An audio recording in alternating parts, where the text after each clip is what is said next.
Hello everyone.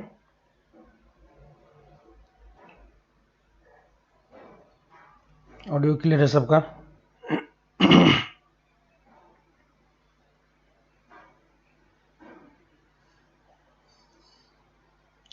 Audio सही है? चलो तो स्टार्ट करते हैं। लीनियर डिफरेंशियल इक्वेशन, ठीक है। तो इसके पहले जो हमने डिफरेंशियल इक्वेशन पढ़ा है ना, उसको एक बार मैं फिर से रिवाइज कर देता हूं, तो आपको आपकी सब कुछ क्लियर हो जाए कि हम लोग कैसे प्रोसीड कर रहे हैं, है ना। तो हमने डिफरेंशियल इक्वेशन का हमने क्या किया, डिफरेंशियल इक्वेशन का डेफिनेशन देखा था, है ना, याद होगा आपको।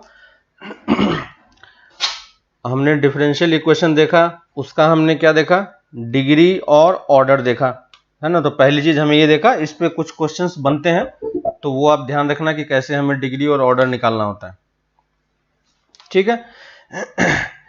तो पहली चीज जो हमने नोटिस किया था वो क्या था, उसका डेफिनेशन था डिफरेंशियल इक्वेशन का। फिर हमने डिग्री निकाला, ऑर्डर निकाला, है ना।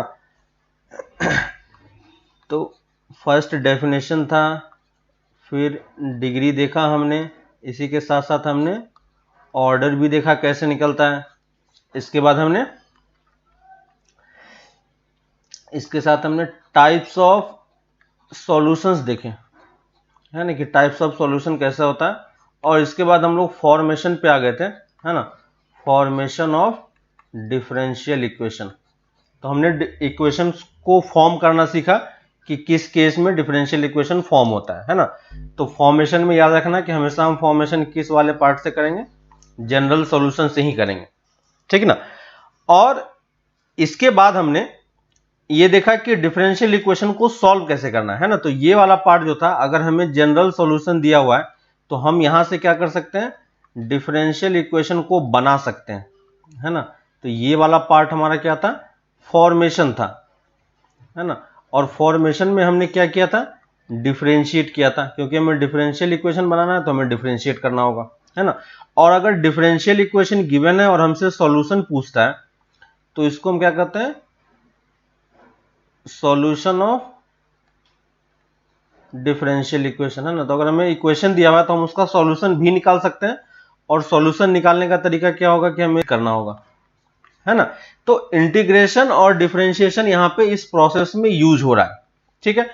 अब अगर हम सॉल्यूशन की बात करें तो सॉल्यूशन ऑफ डिफरेंशियल इक्वेशन में, है ना, solution of differential equation, solution of differential equation. तो अगर आप सॉल्यूशन ऑफ डिफरेंशियल इक्वेशन देखोगे तो सॉल्यूशन ऑफ डिफरेंशियल इक्वेशन में सबसे पहली चीज जो हमने सीखी थी, है ना, और जो देखा हमने, वो पहली चीज ये थी कि हमें पहले डिफरेंशियल इक्वेशन को पहले अपने स्टैंडर्ड फॉर्मेट में लेके आना है। तो स्टैंडर्ड फॉर्मेट हमारे लिए क्या है, dy by d x left hand side में होगा और बाकी सारा टर्म राइट हैंड साइड में होगा, ठीक है। तो जब भी आप डिफरेंशियल इक्वेशन सॉल्व करोगे पहले ट्राई करो कि इस फॉर्मेट में हम उसको कन्वर्ट कर लें, है ना। और एक बार आपका इस फॉर्मेट में कन्वर्ट हो गया तो फिर हमें कैपिटल एफ एक्स वाई पे ध्यान देना है, ठीक है। तो यहां से क्या होगा कि अगर आपका, यहां से हमने डिफरेंट डिफरेंट मेथड देखे थे कि कैपिटल एफ एक्स वाई का जो फॉर्मेट होता है उसके हिसाब से हम अलग अलग मेथड यूज करते हैं, है ना। तो अगर कैपिटल एफ एक्स वाई आपका एक्स और वाई अलग अलग सेपरेट हो जाएगा तो हम क्या करेंगे, वेरिएबल सेपरेबल यूज करेंगे, है कि नहीं। ये फर्स्ट पार्ट था। इसी में अगर आपका कैपिटल एफ एक्स वाई जो है किस A X plus B Y plus C format का हो, है ना, तो हम क्या करते हैं, ये क्या होगा, रिड्यूसेबल टू वेरिएबल सेपरेबल, है ना। और इसमें हमें क्या सब्स्टिट्यूट करना है, A X plus B Y plus C को एक अदर कांस्टेंट टी सब्स्टिट्यूट करना है कि नहीं। तो जब भी आपके पास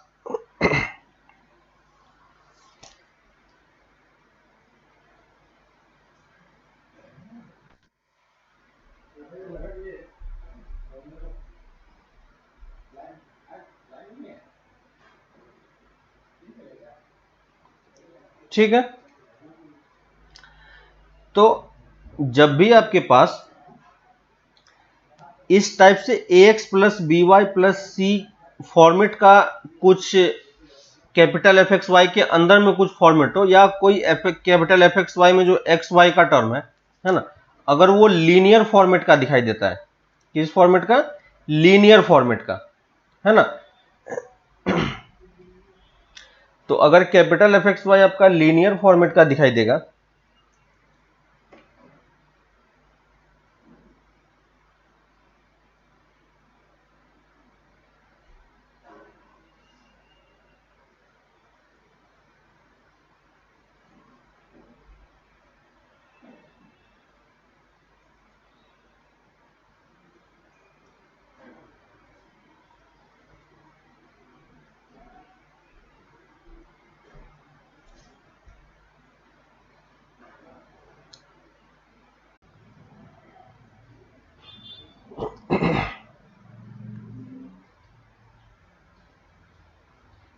अभी क्लियर आ रहा है?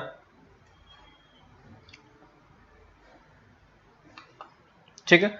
तो देखो मैं बोल रहा था कि अगर आपका कैपिटल एफ एक्स वाई जो है वो अगर लीनियर फॉर्मेट में आपको दिखाई दे, है ना, लीनियर फॉर्मेट मतलब क्या हो गया कि जो एक्स वाई उसके अंदर है वो A X plus B Y plus C के फॉर्मेट का अंदर में कुछ एक्सप्रेशन हो इस टाइप का, है ना। तो इसमें हम इसको टी सब्स्टिट्यूट करके आप इसको रिड्यूस कर सकते हो, किसमें? वेरिएबल सेपरेबल में, है कि नहीं। इसी में हमने थर्ड पार्ट देखा था, जो हमने क्या था, पोलर फॉर्मेट में, है ना। तो पोलर फॉर्म से भी आप इस इक्वेशन को सॉल्व कर सकते हो, है ना। और ये पोलर फॉर्मेट भी एक्चुअली में क्या होता है, वेरिएबल सेपरेबल भी हमें इसी में ये कन्वर्ट होता है। तो अगर कोई इक्वेशन आपको कार्टेशियन में टफ लग रहा हो तो आप पोलर में भी जा सकते हो, है ना। यहां पे हमने दो टाइप का सब्स्टिट्यूशन देखा था, x equal to a cos theta, y equal to b sine theta, है ना। और यहाँ पे एक्स वाई में क्या रिलेशन था, dx dy, और dr d थीटा में क्या रिलेशन था, ठीक ना, ये r होगा, ये dr d थीटा में क्या रिलेशन था। वैसे हमने दूसरा सब्स्टिट्यूशन भी देखा था, x equal to r sec theta, है ना, और y equal to r tan theta. तो इन दोनों टाइप के रिलेशन में dx और dy में क्या रिलेशन होता है ये हमने देखा था। उसके बेसिस पे आप इसको कन्वर्ट करोगे तो ये फिर से आपका इक्वेशन जो वो किस में बन जाएगा, dr और d थीटा में बन जाएगा, है ना। और वहां से भी वेरिएबल सेपरेबल का ही एक पार्ट होता है जहां से आप इसको यूज करके अलग अलग सेपरेट करके आप आंसर अपना निकाल सकते हो इजीली, कोई प्रॉब्लम नहीं होता वहां पे भी, है ना। तो ये फर्स्ट वाला पार्ट था जहां पे हमने डिफरेंट डिफरेंट मेथड देखे थे वेरिएबल सेपरेबल के ही, ठीक है। इसी में हम दूसरे पार्ट में हमने लास्ट क्लास में किया था, जो क्या था, होमोजीनियस पार्ट, है ना, होमोजीनियस डिफरेंशियल इक्वेशन। और होमोजीनियस डिफरेंशियल इक्वेशन में भी हमें सिर्फ कौन सा वाला देखना है, 0 डिग्री का ही देखना है, ठीक है, और किसी वाले पार्ट में हमें नहीं जाना है। तो यहां पे जो आपका डिफरेंशियल इक्वेशन होगा dy by d x equal to, आपको ये समझ रहा है कि 0 आने के लिए क्या होना पड़ेगा, ऊपर में भी आपका एक्स वाई का एक फंक्शन होना पड़ेगा और नीचे में भी जी एक्स वाई का। और कैपिटल अगर एक्स वाई के फॉर्म में लिखे तो ये कैपिटल एफ एक्स वाई होगा, और जो आपका कैपिटल एफ एक्स वाई होगा वो किस फॉर्मेट का होगा, ऊपर भी हमारा एक्स वाई का फंक्शन इस टाइप से होगा और नीचे भी कुछ एक्स वाई का फंक्शन इस टाइप से होगा कि ऊपर नीचे lambda x lambda y put करने पे लेमडा आपका टर्म कैंसिल हो जा रहा होगा, है ना। तो ये वाला फॉर्मेट जो है वो आपका क्या बनेगा, 0 डिग्री का ही बनेगा, है ना। तो आपको ये हमने लास्ट क्लास में देखा था कि अगर किसी और फॉर्मेट का होगा तो लेमडा की वैल्यू 0 नहीं होनी पड़ेगी, लेमडा को 0 करने के लिए ऊपर नीचे से टर्म को कैंसिल होना पड़ेगा, है ना। तो इस टाइप से फॉर्मेट आपका इस तरीके का होगा, है ना। और जब एक बार आपको होमोजीनियस पता चल जाए तो हमें बस सब्स्टिट्यूट क्या करना है, इसमें भी हमें क्या सब्स्टिट्यूट करना है, y equal to v x, है ना। y equal to v x put करोगे तो आपका पूरा इक्वेशन किस फॉर्मेट में कन्वर्ट हो जाएगा, d v y d x x into equal to, ये राइट हैंड वाला जो पार्ट है ये कंप्लीटली आपका सिर्फ किसका फंक्शन बनेगा, v का फंक्शन बनेगा, है ना। x का टर्म आपका दोनों तरफ से कैंसिल हो जाएगा, आप चेक करना, है ना। इस वाले पार्ट में पुट करोगे तो ऊपर नीचे से x x कैंसिल हो जाता है, सिर्फ v का पार्ट बचता है ना। और यहां से देखो x dv by d x equal to f of v और ये माइनस बी, और लास्ट क्लास में ये सब किया था हमने, तो आपको ये और अच्छे तरीके से पता है। और यहाँ पे देखो फिर से हम वेरिएबल सेपरेबल यूज कर पा रहे हैं, है ना, dx बाई डी, और यहां से आप वेरिएबल सेपरेबल से सॉल्व कर सकते हो। और इसके बाद फाइनल आंसर जो है लास्ट में v equal to y by x put कर देना, ताकि ये आपका क्वेश्चन फिर से ओरिजिनल आंसर में आ जाए। ठीक है तो ये आपको दिखाई पड़ा था होमोजीनियस वाले पार्ट में। होमोजीनियस में ही हमने एक और केस किया था, जो ये हमारा fx और gx वाला पार्ट है ना। अगर ये हमारा एक लीनियर फॉर्मेट में हो और कैपिटल fxy अगर इस फॉर्मेट का हो, ax plus B Y plus c divided by capital ax plus capital B Y plus capital c, है ना, यानी ऊपर भी लीनियर हो नीचे भी लीनियर हो, और ये डी वाई वाई का dx का फॉर्मेट हो, है ना। तो इस वाले क्वेश्चन में हमने लास्ट क्लास में आपको 2-3 केसेस बताए थे, क्योंकि ये दोनों लीनियर है ऊपर नीचे, है ना। तो लीनियर में क्या होगा कि लीनियर के केस में हमें ये देखना है कि ऊपर और नीचे वाला जो लीनियर है वो अपने आप में क्या है, एक इक्वेशन है ना। तो इसको आप साइड में लिख लो, है ना। इस दोनों इक्वेशन को मैं इधर साइड में लिख रहा हूं, ax plus B Y plus C, last class में हमने एग्जांपल भी देखा था, और capital ax plus capital B Y plus capital C equal to 0, है ना। तो इस वाले पार्ट में क्योंकि 2 लाइन है, तो हो सकता है यहां पे हमारे पास फिर से 3 सिचुएशन बनता है कि नहीं। हमने किया था, एक होगा कि अगर ये कोइंसिडेंटल हो जाए, है ना, तो कोइंसिडेंटल होगा तो ये सिंपली किस में चला जाएगा, रिड्यूसिबल टू, याद होगा, अगर कोइंसिडेंटल है तो ऊपर नीचे से, सॉरी, अगर कोइंसिडेंटल है तो ऊपर नीचे से टर्म क्या हो जाएगा, कैंसिल हो जाएगा, है ना। तो dy बाई डी एक्स की वैल्यू क्या आ जाएगी, कुछ ना कुछ कांस्टेंट आ जाएगा, है ना। आपको समझ में आ रहा है। और अगर ये पैरेलल होता है, अगर ये दोनों लाइन पैरेलल होगा, तो यहां पे आप क्या यूज कर पाओगे, ये क्वेश्चन हमने पहले भी किया था, रिड्यूसिबल टू वेरिएबल सेपरेबल, उस वाले पार्ट में ये वाला पार्ट किया हुआ है, ठीक ना। और अगर ये इंटरसेक्टिंग होता है ना, यही 3 केस पॉसिबल है क्योंकि लाइन का इक्वेशन है।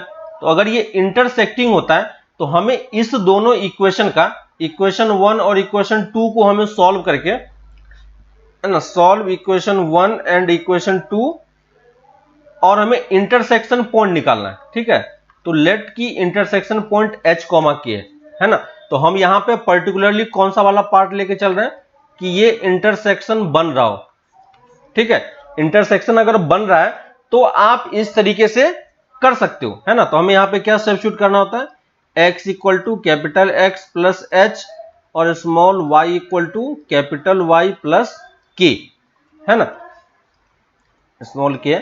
और इस वाले में बस हमें ये सब्स्टिट्यूशन ट्राई करना है, ये हमारा सब्स्टिट्यूशन है ना। और ये सब्स्टिट्यूशन ट्राई करोगे तो capital x capital Y upon capital x equal to क्या बन जाएगा, a times capital x plus b times capital Y divided by इस टाइप का टर्म आपका बन जाएगा, है ना। और ये देखो अब क्या बन चुका है, अब ये देखो क्या बन चुका है, ये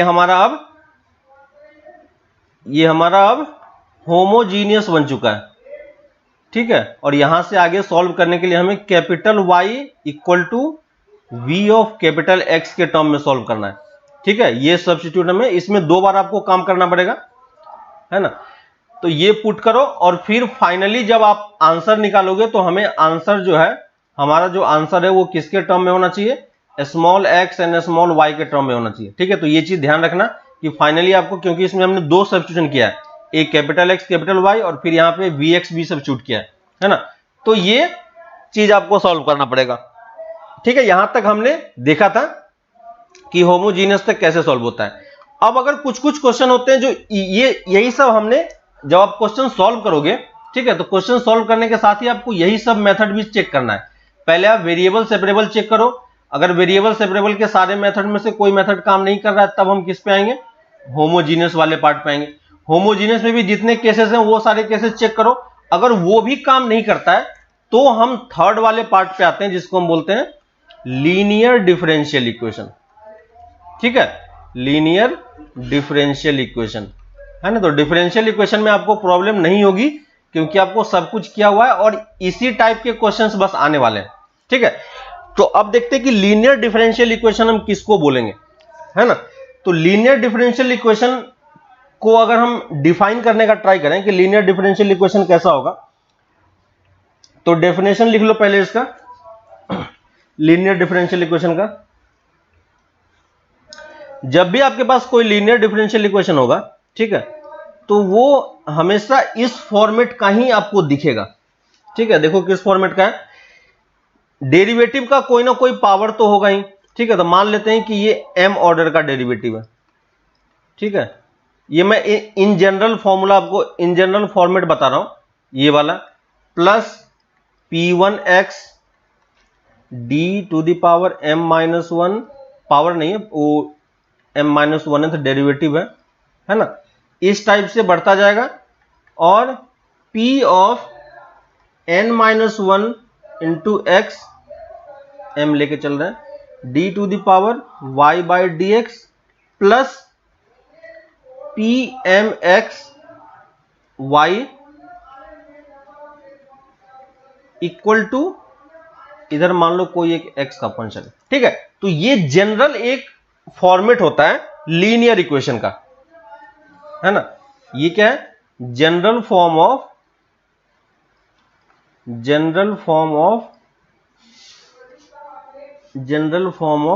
लीनियर डिफरेंशियल इक्वेशन।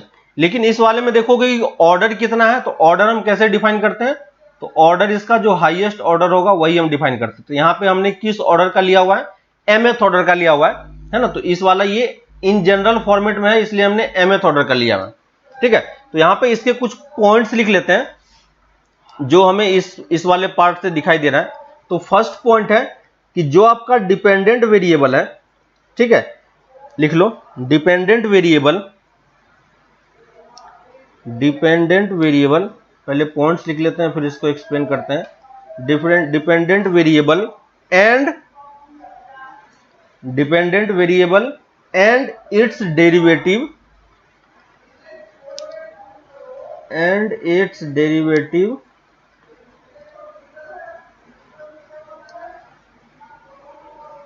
इन फर्स्ट डिग्री ओनली। ठीक है, ये इंपॉर्टेंट पॉइंट है, first degree only and are not multiplied together. ठीक है, इसका मतलब समझो क्या है कि ये बोल रहा है कि जो आपका डिपेंडेंट वेरिएबल है, डिपेंडेंट वेरिएबल हमारा यहां पे क्या है, डिपेंडेंट वेरिएबल हमारा y है। ठीक ना, तो ये देखो y जहां जहां भी यूज होगा वो किस डिग्री का होना चाहिए, सिर्फ फर्स्ट डिग्री का ही y होना चाहिए। ठीक है, y की पावर सिर्फ मैक्सिमम कितनी हो सकती है, 1 हो सकती है। y की हम कोई और पावर अगर ले लोगे आप तो वो फिर लीनियर नहीं रहेगा, क्या बन जाएगा, क्वाड्रेटिक या क्यूबिक, इस टाइप से कुछ डिफरेंशियल इक्वेशन फॉर्म होने लगेगा। ठीक है, तो ये जो लीनियर वर्ड है, लीनियर वर्ड का मतलब आपको समझ में आ रहा है कि डिपेंडेंट वेरिएबल का पावर क्या होना चाहिए, फर्स्ट डिग्री का होना चाहिए। और इसका जो डेरिवेटिव है, ठीक है, जितने भी डेरिवेटिव यूज हुए, यहां पे देखो कौन सा डेरिवेटिव हुआ है, mth ऑर्डर डेरिवेटिव है, यहां पे m-1th ऑर्डर डेरिवेटिव है, यहां पे फर्स्ट ऑर्डर डेरिवेटिव है ना। तो ये सारे डेरिवेटिव की पावर देखो कितनी है, 1 ही है ना। तो ये फर्स्ट डिग्री कहने का मतलब यही है कि डिपेंडेंट वेरिएबल जो हमारा y था और इसका जो डेरिवेटिव है, कोई भी ऑर्डर का डेरिवेटिव हो, उन सब का डिग्री क्या होना चाहिए, सिर्फ फर्स्ट डिग्री का ही होना चाहिए।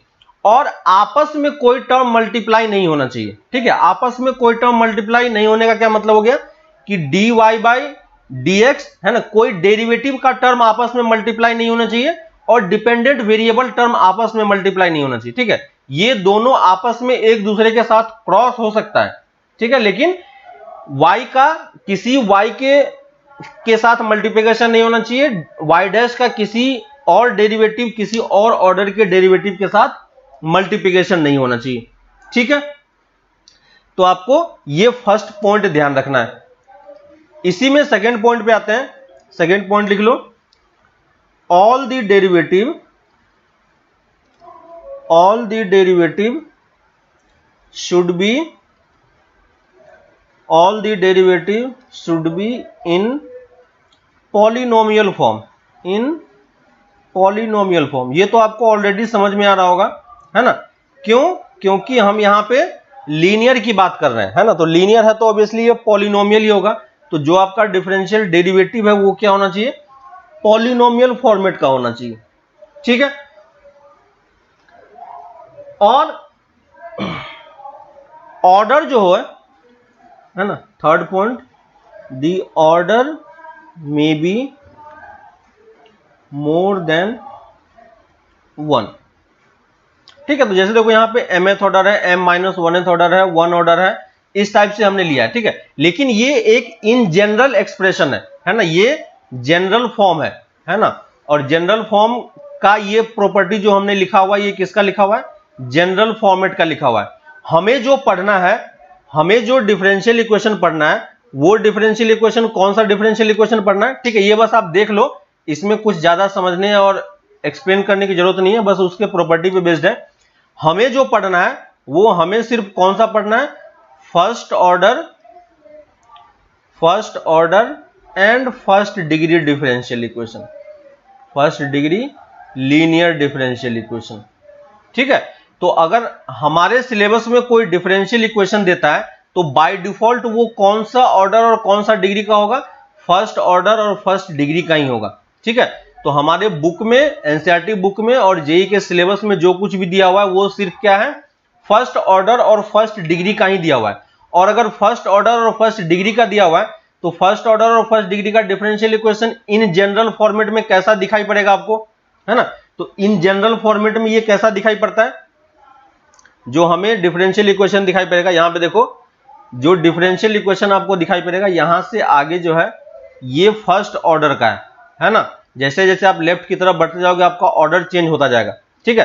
तो जो आपका इन जनरल डिफरेंशियल इक्वेशन दिखाई देगा, dy by d x plus p x of y equal to q x, ठीक है। ये हमारा डिफरेंशियल इक्वेशन होगा जो हमें सॉल्व करना है, ठीक है। और ये डिफरेंशियल इक्वेशन किसका है? फर्स्ट ऑर्डर का है, देखो, और फर्स्ट डिग्री का है, ठीक है। तो हमारा डिफरेंशियल इक्वेशन इसी फॉर्मेट का होने वाला है, क्लियर है। और इसमें एक चीज आपको यह भी ध्यान रखना है कि यहां पे जो कोफिशिएंट है, ठीक है, यहां पे कोफिशिएंट देखो क्या क्या है। यहां पे आपके पास कोफिशिएंट है, ये px और qx है, ठीक है। ये देखो px है और ये qx है।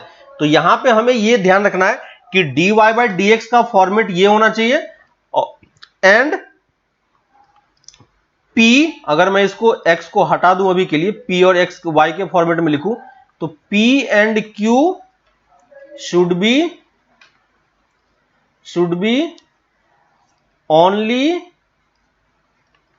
ओनली फंक्शन ऑफ x, ठीक है।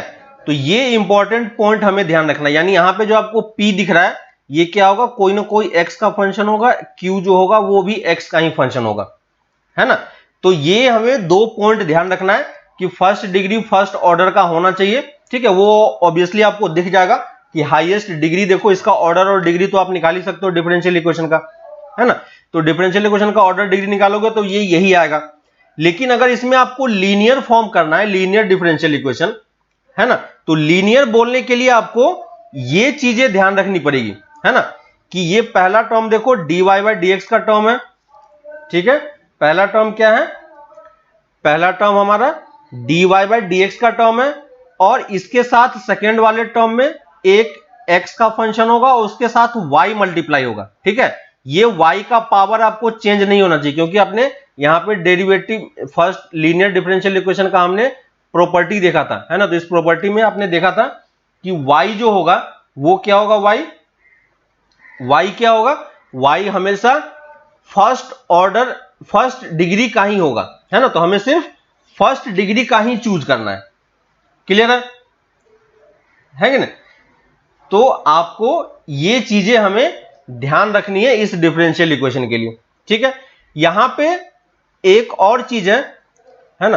तो आपका जो डिफरेंशियल इक्वेशन होगा, जब हम लीनियर डिफरेंशियल इक्वेशन पढ़ने वाले हैं, लीनियर डिफरेंशियल इक्वेशन, है ना, तो लीनियर डिफरेंशियल इक्वेशन हमारा किस टाइप का दिखाई देगा? dy by dx plus p of y equal to q, है ना। तो तो ये हमारा लीनियर डिफरेंशियल इक्वेशन आपको इस फॉर्मेट में दिखाई पड़ने वाला है। ठीक है, यहां पे देखो कुछ पॉइंट है जो हमें ध्यान रखना है, और इसी को हम क्या मान के चलेंगे, स्टैंडर्ड फॉर्म मान के चलेंगे। ठीक है, तो अगर आपका लीनियर डिफरेंशियल इक्वेशन अगर आपको फॉर्म करके देखना है तो हमेशा इसी फॉर्मेट में आपको लिखना पड़ेगा पहली चीज। ठीक है, तो जब भी स्टैंडर्ड फॉर्म बोला जाए लीनियर डिफरेंशियल इक्वेशन के लिए तो हमें यही चीज याद आना चाहिए। इस वाले फॉर्म में देखो पहली चीज क्या है, coefficient of dy by dx कितना होना चाहिए, coefficient of dy by dx should be 1, है ना। तो अगर इसका कोफिशिएंट 1 नहीं है तो पहले आप इसका 1 बना लो, उसके बाद आप p और q की वैल्यू निकालो। ठीक है, second point, power of y should be 1, है ना। ये चीज हमने लीनियर वाले पार्ट से ऑलरेडी डिस्कशन किया है। और third point, p and q should be function of x only. ठीक है, यहां पे जो आपको p और q दिख रहा है इसमें कोई y का टर्म आपके पास नहीं होना चाहिए। ठीक है, तो अगर ऐसा कुछ कंडीशन होता है तो उसको हम लीनियर डिफरेंशियल इक्वेशन बोलते हैं, जो हमें सिलेबस में सॉल्व करना है। ठीक है, जैसे एग्जांपल के थ्रू मैं लिखता हूं, आप मुझे बताना कि इसमें से कौन सा लीनियर है कौन सा नहीं है। ठीक है, y डैश,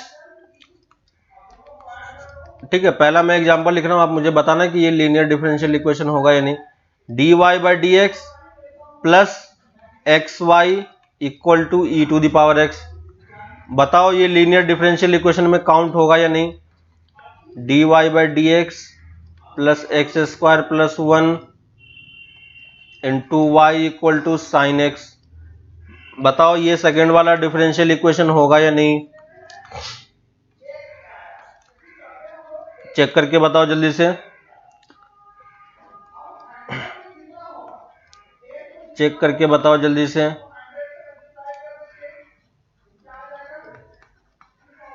चेक करके बताओ जल्दी से कि ये डिफरेंशियल इक्वेशन में काउंट, लीनियर डिफरेंशियल इक्वेशन में काउंट करेगा या नहीं, जो हम अभी पढ़ने वाले हैं।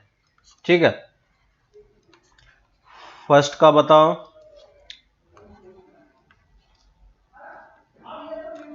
फर्स्ट का बताओ, फर्स्ट का बताओ लीनियर में काउंट होगा या नहीं।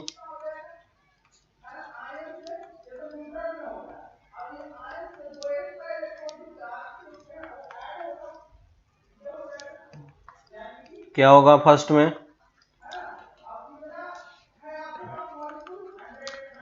फर्स्ट में जल्दी से बताओ, बाकी सारे एग्जांपल्स भी करते जाओ साथ साथ।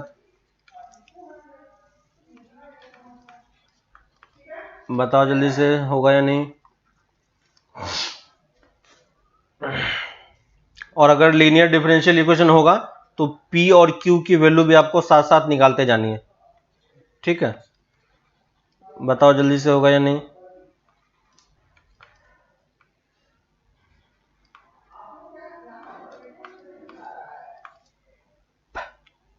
फर्स्ट का बताओ क्या होगा। ठीक है, मैं यहां पे बस कुछ एग्जांपल्स लिख रहा हूं, इसमें आपको बस सॉल्व करके बताना है। ठीक है,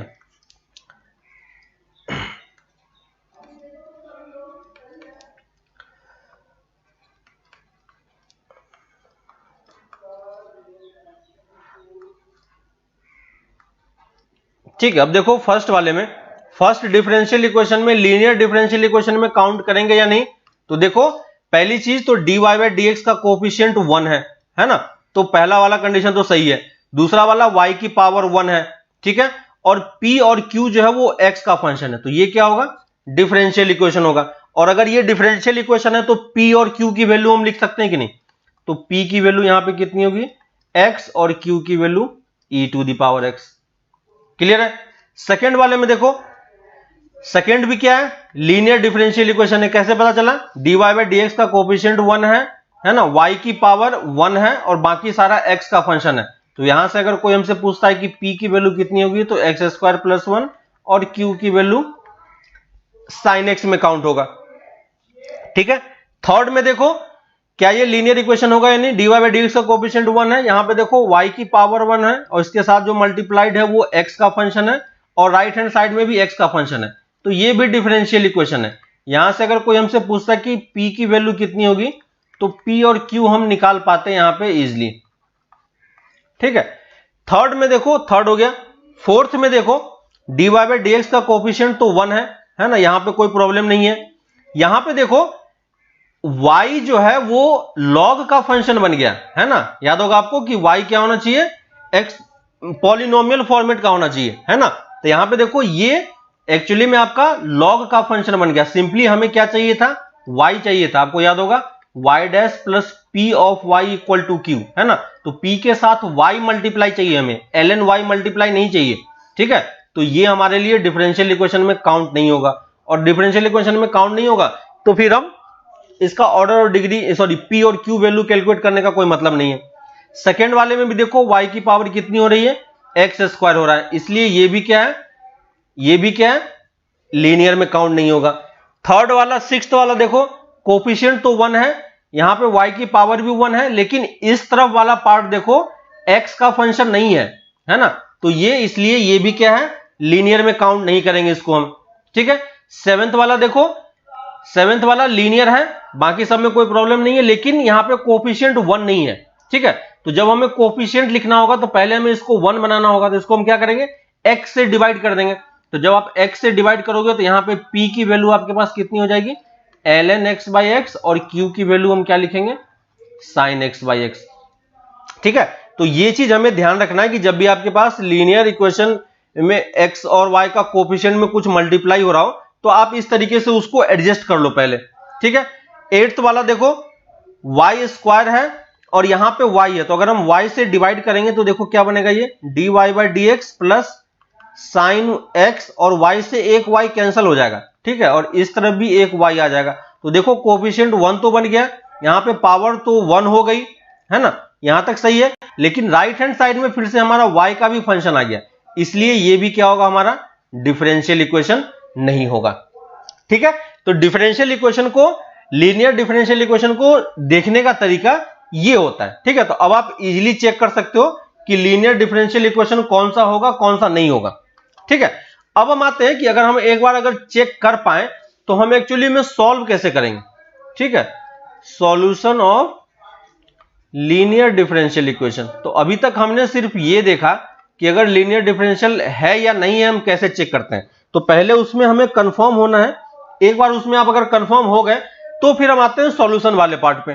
ठीक है, तो हमारा लीनियर डिफरेंशियल इक्वेशन का स्टैंडर्ड फॉर्मेट क्या था, dy by dx plus p of y equal to q। ठीक है, तो ये एक फॉर्मेट है। अब इसको सॉल्व करने का तरीका क्या है कि इन जनरल जो हमारे पास मेथड्स थे, है ना, मेथड जो हमारे पास वेरिएबल सेपरेबल था और उसके जितने पार्ट्स हैं, और जो होमोजीनियस है और इसके जितने पार्ट्स हैं, है ना, ये दोनों मेथड यहां पे काम नहीं करता है। ठीक है, तो इसके लिए क्या सोचा गया कि इसने let's take a function, takes a function gx, ठीक है, एंड मल्टीप्लाइड इट। ठीक है, एक gx फंक्शन एज्यूम किया, एक ले लिया उसने और उसको इस वाले फंक्शन में उसने मल्टीप्लाई किया, तो देखो gx को मल्टीप्लाई करने पे ये क्या बन जाएगा, gx dy by dx plus p gx y equal to gx of q।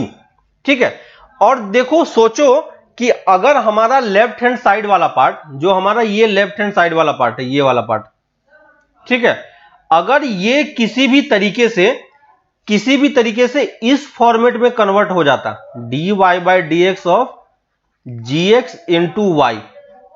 ठीक है, अभी हम ये एज्यूम करके चल रहे हैं कि ये इस वाले फॉर्मेट में कन्वर्ट हो गया।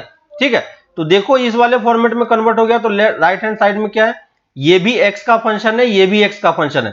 ठीक है, और अब देखो, अब आप इंटीग्रेट करोगे दोनों तरफ, अब दोनों तरफ इंटीग्रेट करोगे तो आपको कोई प्रॉब्लम नहीं होगी। ठीक है, तो इसको मैं नेक्स्ट लाइन में लिख देता हूं, देखो, और अब यहां से आप वेरिएबल सेपरेबल यूज कर पाओगे। तो gx of y into g x q dx, और दोनों तरफ आप क्या करो, इंटीग्रेट कर लो। और इंटीग्रेट करोगे तो ये क्या बन जाएगा, देखो y into g x simply बन जाएगा, और लेफ्ट हैंड साइड वाला, राइट हैंड साइड वाला पार्ट क्या होगा, आपका इंटीग्रेबल होगा। क्यों? क्योंकि आपका gx भी x का फंक्शन है, qx भी x का फंक्शन है। ठीक है, यहां पे देखो आप इसको सॉल्व कर सकते हो, और एक कांस्टेंट हमें लास्ट में ऐड करना पड़ेगा। ठीक है, तो यहां से देखो y की वैल्यू आप निकाल पाए, यही हमारा क्या हो जाएगा, सॉल्यूशन हो जाएगा, है ना। लेकिन यहां पे एक चीज हमें ध्यान देना है कि ये सॉल्यूशन बनने के लिए हमने क्या एज्यूम कर लिया, हमने ये एज्यूम कर लिया कि ये वाला पार्ट किसके इक्वल है, ये एज्यूम किया हमने। ठीक है, तो अगर ये एजम्पशन सही नहीं है तो आगे का प्रोसेस सही नहीं होगा। ठीक है, लेकिन हम ये एज्यूम करके चल रहे हैं, और ये एज्यूम हम कैसे कर सकते हैं, तो जो हमें gx फंक्शन चूज करना है खुद से, वो हम इस तरीके से ही चूज करेंगे कि उसको आप डिफरेंशिएट, उसको आप इस तरीके से पुट करने पे ये हमेशा इसके इक्वल बन जाए, है ना। तो gx का सिलेक्शन हमें थोड़ा सा केयरफुली करना है, ठीक ना। रैंडमली हम gx कुछ भी चूज नहीं कर पाएंगे, क्योंकि हमें इस फॉर्मेट को सॉल्व करना है। तो gx ऐसा फंक्शन होना चाहिए कि ये फाइनली कन्वर्ट होके इस वाले फॉर्मेट में आ जाए, है कि नहीं। तो आपको यहां से ये समझ में आ रहा होगा। तो फाइनली हमें gx पता होना चाहिए कि किस फॉर्मेट का है। तो हमने ये एज्यूम किया है कि ये वैल्यू किसके इक्वल है, इसके इक्वल है। तो दोनों को मैं एक बार इक्वेट करके यहां पे लिखता हूं। देखो यहां से मैं आ रहा हूं, जो हमने एजम्पशन एज्यूम किया था, दोनों को मैंने कन्वर्ट करना है, इसलिए मैं दोनों को इक्वेट कर रहा हूं। Plus p of gx into y equal to d of dx of gx of y। ठीक है, और देखो अगर ये दोनों इक्वल है तो हम gx ऐसा फाइंड कर सकते हैं। तो देखो कैसे फाइंड करेंगे, राइट हैंड साइड में जो हमारे पास टर्म है उसको हम chain rule, sorry by product rule से क्या कर सकते हैं, उसको हम प्रोडक्ट रूल से डिफरेंशिएट कर सकते हैं। ठीक है, तो राइट हैंड साइड को आप डिफरेंशिएट करोगे तो पहला टर्म क्या बन जाएगा, g dash x into y, दिख रहा है आपको, प्लस gx को कांस्टेंट रखा और y डैश, और इसको मैं dy बाई dx लिख देता हूं। ठीक है, तो ये मैं प्रोसेस थोड़ा सा डिस्कशन कर रहा हूं क्योंकि इसका प्रोसेस थोड़ा सा इंटरेस्टिंग है ना। अब देखो ये वाला टर्म और ये वाला टर्म कैंसिल हो गया, दिख रहा है क्या, ये दोनों टर्म क्या हो गया, कैंसिल हो गया। और यहां से देखो अब क्या बच गया हमारे पास, p of gx of y equal to g dash of y, है ना। और यहां से देखो y और y भी क्या हो जाएगा, कैंसिल हो जाएगा। दिख रहा है आपको क्या, यहां से आप y का टर्म भी कैंसिल कर पाओगे। ठीक है, तो अब जो हमारे पास टर्म बचा है वो एक्चुअली में क्या बचा है, देखो p of gx equal to g dash x, है ना। और यहां से देखो आप अलग अलग अब कर सकते हो कि नहीं, g dash x upon gx, है ना। और आप दोनों तरफ क्या कर दो, इंटीग्रेट कर दो। ठीक है, इंटीग्रेट करोगे, राइट हैंड साइड का देखो इंटीग्रेशन पॉसिबल है ना। राइट हैंड साइड का इंटीग्रेशन क्या होगा, ln gx, आप खुद से कर सकते हो, ln gx equal to integration of p dx। और यहां से देखो gx की वैल्यू हम क्या लिख पाएंगे, gx equal to e to the power integration of p dx, है ना। तो ये देखो, यानी जो हमने स्टार्टिंग जहां से किया था, हमने जो स्टार्टिंग किया था कि हमें gx एक ऐसा फंक्शन लेना है ना, जिससे ये बन जाए। तो अब आपको समझ में आ रहा होगा कि जो हमें gx चूज करना है वो हम रैंडमली कुछ भी चूज नहीं कर सकते। gx हमेशा आपको क्या करना होगा, इसी फॉर्मेट का चूज करना होगा, तभी ये डिफरेंशियल इक्वेशन सॉल्व हो पाएगा, है ना। तो ये देखो differential equation, linear differential equation solve करने के लिए जो हमारा gx होगा वो किस फॉर्मेट का होगा, इस फॉर्मेट का होगा। और इसी को हम क्या बोलते हैं, इंटीग्रेटिंग फैक्टर। ठीक है, इंटीग्रेटिंग फैक्टर। तो जब भी आपको इंटीग्रेटिंग फैक्टर निकालना हो या निकालने की जरूरत हो या निकालने के लिए बोले, तो हमेशा हम इंटीग्रेटिंग फैक्टर किस तरीके से निकालेंगे, इस फॉर्मेट का निकालेंगे, है ना। और अगर आपका gx पता चल गया, है ना, यहां पे कोई भी कांस्टेंट वगैरह कुछ भी ऐड नहीं करना है। ठीक है, gx हमेशा हम इसी फॉर्मेट का रखेंगे, है ना, क्योंकि हमने gx को एक पर्टिकुलर x का ही फंक्शन लिया, कोई जनरल फॉर्मेट नहीं लिया है। इसलिए हम यहाँ पे कोई आर्बिटरी कांस्टेंट ऐड नहीं कर रहे हैं, ठीक है। तो gx हमेशा आपको इसी फॉर्मेट का लेना है, ठीक है। और अगर आपका gx इस फॉर्मेट का होता है तो आप डिफरेंशियल इक्वेशन इजीली सॉल्व कर पाओगे, ठीक है। तो अब आपको स्टेप्स समझ में आ रहा होगा कि हमें स्टेप्स क्या क्या फॉलो करना है, ठीक है। तो लिख लो steps to solve linear differential equation, है ना। तो इस वाले पार्ट में अगर हमारे पास डिफरेंशियल इक्वेशन किस फॉर्मेट का दिया होगा, डिफरेंशियल इक्वेशन हमें दिया होगा स्टैंडर्ड फॉर्मेट में, पहले हमें कन्वर्ट कर लेना है dy by d x plus p of p into y equal to q, है ना। यहां पे ये ध्यान रखना कि dy बाई डी एक्स का कोफिशिएंट 1 होगा तभी आप p और q कैलकुलेट करोगे, और यहां पे p और q क्या है, x का फंक्शन है, ठीक है। अब देखो पहला चीज हमें क्या करना है, फर्स्ट चीज ध्यान रखना, convert the given differential equation in standard form, ठीक है। और आप हमारे लिए स्टैंडर्ड फॉर्म क्या है, ये वाला हमारे लिए स्टैंडर्ड फॉर्म है। अगर कोई भी डिफरेंशियल इक्वेशन दिया हो तो उसको आप पहले, अगर लीनियर से सॉल्व करने वाला अगर वो क्वेश्चन होगा तो पहले हम स्टैंडर्ड फॉर्मेट में करेंगे। स्टैंडर्ड फॉर्मेट में dy बाई डी एक्स का कोफिशिएंट 1 है, ठीक है। तो ये चीज आप ध्यान रखना और बाकी चीज आपको समझ में आ रहा है, ठीक है। इसके बाद सेकेंड स्टेप में हमें क्या करना है, फाइंड दी इंटीग्रेटिंग फैक्टर, है ना। और यहां पे इंटीग्रेटिंग फैक्टर की वैल्यू क्या होगी, e to the power integration of p dx, है ना। और p क्या है, ये वाला p है हमारा, ठीक है। तो p ध्यान रखना कि हमारा ये वाला p है, और ये p कब आएगा, जब dy बाई डी एक्स का कोफिशिएंट 1 होगा, ठीक है। तो इस चीज को ध्यान रखना। तो हमें इंटीग्रेटिंग फैक्टर हमारे पास निकल के आ गया, ठीक है। और थर्ड स्टेप में हमें क्या करना है, थर्ड स्टेप में इस डिफरेंशियल इक्वेशन में इंटीग्रेटिंग फैक्टर से मल्टीप्लाई करना है। याद होगा आपको कि यही हमारे लिए क्या था, gx फंक्शन था जो हमने एज्यूम किया था, ठीक है। तो थर्ड स्टेप में आपको इस गिवन इक्वेशन में इंटीग्रेटिंग फैक्टर से मल्टीप्लाई करना है। तो integrating factor into dy by d x plus p into integrating factor, है ना, into y equal to q into integrating factor, है ना। और यहां से आपको ये चीज अब समझ में आ रहा होगा कि ये वाला पार्ट एक्चुअली में क्या बन जाएगा हमारा, ये वाला part integrating factor into y, है ना। ये क्या बन जाएगा, इंटीग्रेटिंग फैक्टर इंटू वाई का डेरिवेटिव ये कन्वर्ट हो जाएगा। कैसे कन्वर्ट हो गया ये, क्योंकि हमने इंटीग्रेटिंग फैक्टर ही ऐसा चूज किया है कि ये ऑलवेज इस वाले फॉर्मेट में कन्वर्ट होगा, है ना। और राइट हैंड साइड में हमारे पास q इंटू इंटीग्रेटिंग फैक्टर आ गया, ठीक है। और यहां से जब हम सॉल्व करेंगे तो आंसर क्या लिखोगे, integrating factor into y equal to integration of q into integrating factor into dx, और एक कांस्टेंट आप ऐड कर दो, ठीक है। तो ये आपका इक्वेशन, यही हमारा क्या हो गया, सॉल्यूशन। ये हमारा क्या हो गया, सॉल्यूशन। और कौन सा सॉल्यूशन, जनरल सॉल्यूशन। अगर कुछ इनिशियल कंडीशन दिया होगा तो इनिशियल कंडीशन के बेसिस पे हम c की वैल्यू कैलकुलेट कर सकते हैं, और फिर वहां से हम बाकी चीजें, आप इसका पर्टिकुलर सॉल्यूशन भी निकाल पाओगे, ठीक है।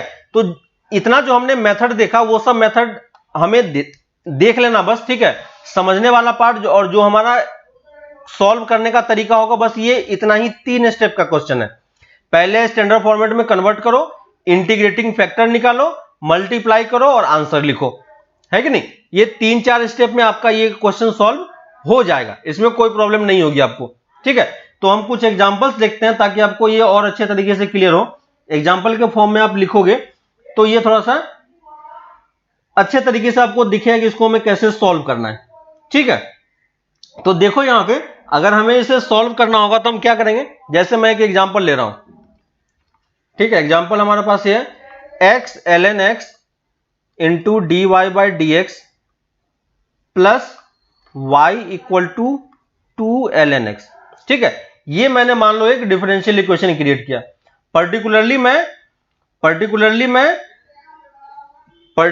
मैं सिर्फ लीनियर डिफरेंशियल इक्वेशन के लिए ही ले रहा हूं, क्यों, क्योंकि मुझे वही का एग्जांपल दिखाना है। लेकिन जब हमारे पास इक्वेशन होगा तो पहले हम क्या चेक करेंगे, dy by d x equal to capital Fx के फॉर्मेट में कन्वर्ट करेंगे, ठीक है ना।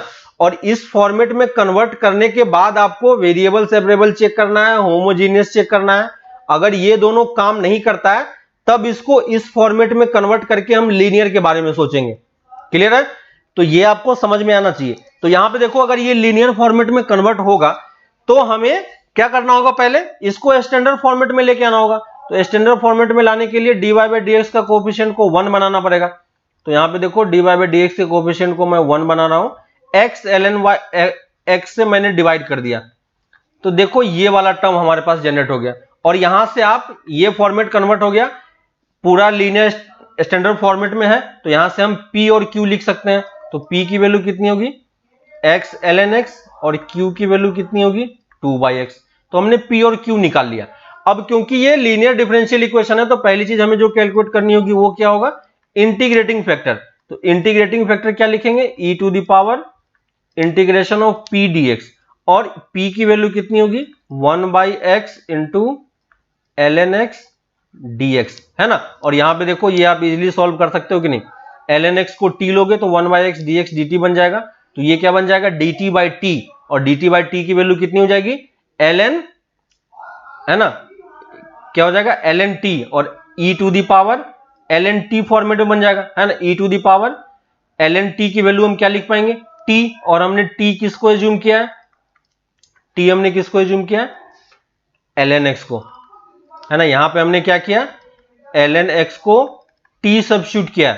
ln x को t सब्स्टिट्यूट करोगे तो ये पूरा पार्ट आपका सॉल्व होके ये वाले में कन्वर्ट हो जाएगा। और e की पावर, याद होगा आपको ये वाला formula, e to the power ln x, ये किसके इक्वल होता है, x के इक्वल होता है, ठीक है। ये वाला चीज हमने लॉग के प्रॉपर्टी में पढ़ा था। यहां पे भी बेस e है, यहां पे भी बेस e है, तो ये लॉग और e एक्सपोनेंशियल क्या हो जाएगा, कैंसिल हो जाएगा। तो क्या बचेगा, x बचेगा। तो यहां से देखो इंटीग्रेटिंग फैक्टर एक्चुअली में हमारे पास क्या आ गया, इंटीग्रेटिंग फैक्टर हमारे पास ln x आ गया, है ना। अब फोर्थ स्टेप में हम सॉल्यूशन लिखेंगे, है ना। तो हम इस वाले फॉर्मेट को लेके चलेंगे, इस वाले फॉर्मेट को नहीं, स्टैंडर्ड फॉर्मेट में ही सॉल्व करना है हमें, है ना। तो अब नेक्स्ट स्टेप में हमें करना क्या है, उस वाले ऊपर वाले इक्वेशन में इंटीग्रेटिंग फैक्टर से मल्टीप्लाई कर दो। तो देखो ये क्या बन जाएगा, ln x into d y by d x plus ln x by x ln x into y equal to 2 ln x by x। ठीक है, बाकी मैं कैलकुलेशन नहीं कर रहा हूं, है ना, क्योंकि हमें ये पता है कि ये किस में कन्वर्ट हो जाएगा। इसके बाद हम नेक्स्ट स्टेप क्या लिखेंगे, d by d x of ln x into y, है ना, और y इंटू ln x, और राइट हैंड साइड में हमारे पास ln x बाई x। और नेक्स्ट स्टेप में क्या करना है, हमें आंसर लिखना है। तो इसको जब इंटीग्रेट करोगे तो लेफ्ट हैंड साइड में क्या आ जाएगा, y ln x equal to 2 ln x by x, है ना, और ये dx। यहां पे भी आप सॉल्व करोगे तो आपको दिख रहा है ln x equal to, ln x को t लेंगे तो dx बाई x dt बन जाएगा। तो 2t dt, है ना, तो ये वैल्यू कितनी हो जाएगी, t स्क्वायर, और t स्क्वायर की वैल्यू किसकी इक्वल हो जाएगी, ln x का होल स्क्वायर प्लस c। और यहां से देखो ln x से आप डिवाइड भी कर सकते हो, तो ln x से डिवाइड भी कर दोगे, या ऐसे भी छोड़ सकते हो, या ln x से डिवाइड कर दो तो ये इस फॉर्मेट का दिखेगा आपको, है ना। तो ये वाला आंसर लिखो या ये वाला आंसर लिखो, एक ही बात है, कोई ज्यादा प्रॉब्लम नहीं है ना। तो ये हमारा क्या हो गया, सॉल्यूशन आ गया। क्लियर है? तो कैसे हमें लीनियर डिफरेंशियल इक्वेशन को सॉल्व करना है आपको ये अच्छे तरीके से क्लियर हो रहा होगा, है ना। क्या क्या मेथड हमने फॉलो किया और क्या चीज हमने कैसे इक्वेशंस को कन्वर्ट कर रहे हैं, है ना।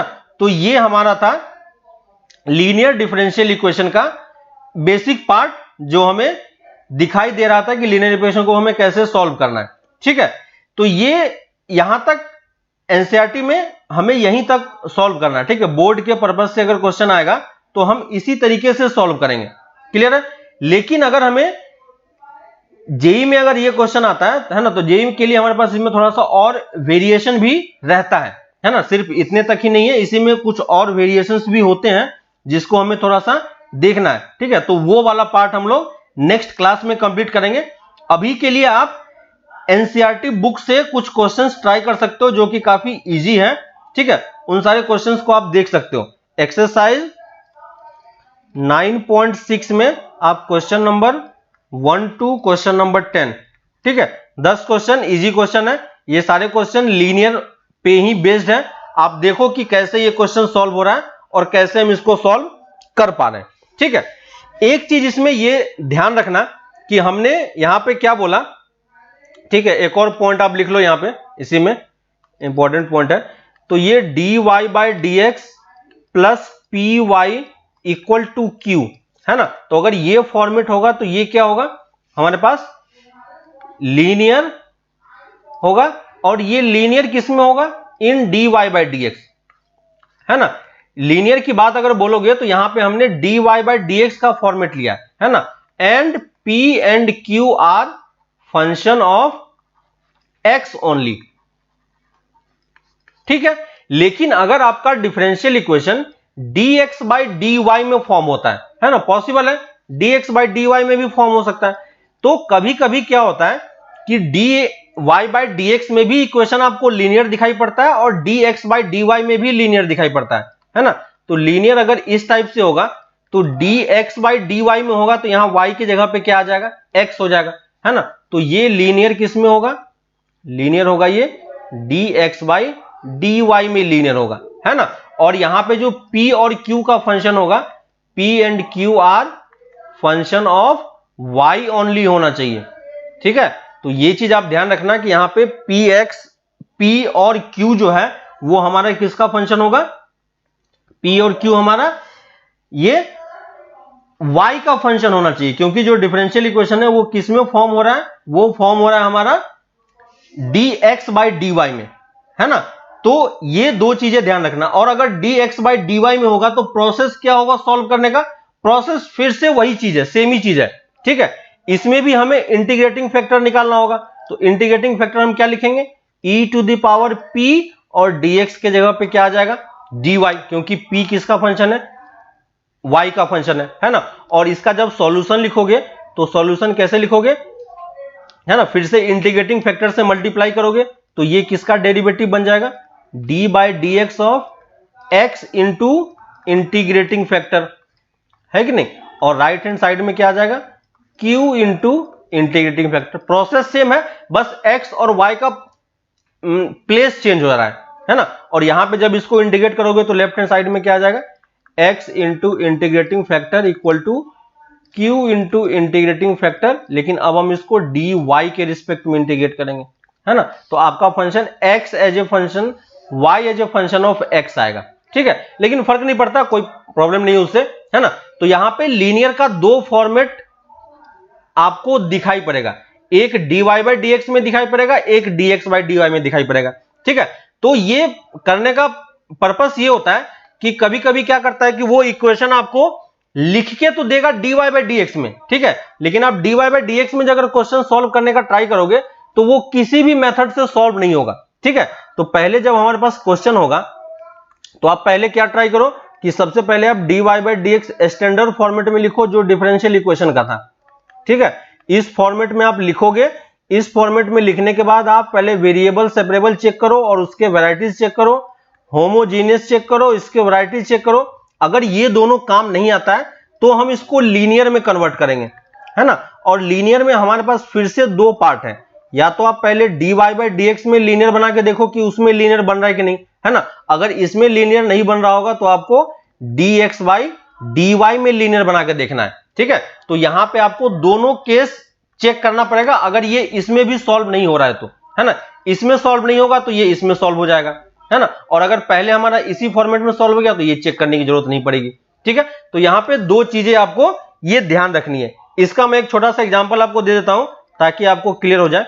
जैसे हमारे पास इक्वेशन हो सकता है dx by dy minus x y y equal to 2y।